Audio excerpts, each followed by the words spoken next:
বাড়ির কাজ নিয়মিত পরীক্ষা করা, অসম্পূর্ণ কাজ পরদিন সম্পূর্ণ করানো,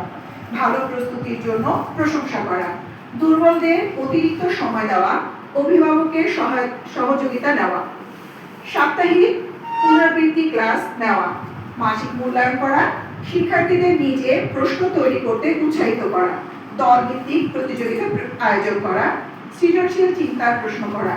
শেখার আনন্দময় পরিবেশ তৈরি করা, নিয়মিত উপস্থিতি নিশ্চিত করা, পড়াশোনার অগ্রগতি নথিভুক্ত করা, দুর্বলতা অনুযায়ী ব্যক্তিগত পরামর্শ প্রদান করা। সর্বোপরি শিক্ষার্থীদের মধ্যে শেখার আগ্রহ, আত্মবিশ্বাস ও আত্মনিয়ন্ত্রণ গড়ে তোলাকে সর্বোচ্চ গুরুত্ব দেওয়া। এই 100টি কৌশল অনুসরণ করলে একজন শিক্ষক বিদ্যালয়ে শৃঙ্খলা প্রতিষ্ঠা, কার্যকর ডায়েরি ব্যবস্থাপনা ও শিক্ষার্থীদের নিয়মিত ও আনন্দময়ভাবে পড়াশোনায় সম্পৃক্ত রাখতে উল্লেখযোগ্য সফলতা অর্জন করতে পারবেন।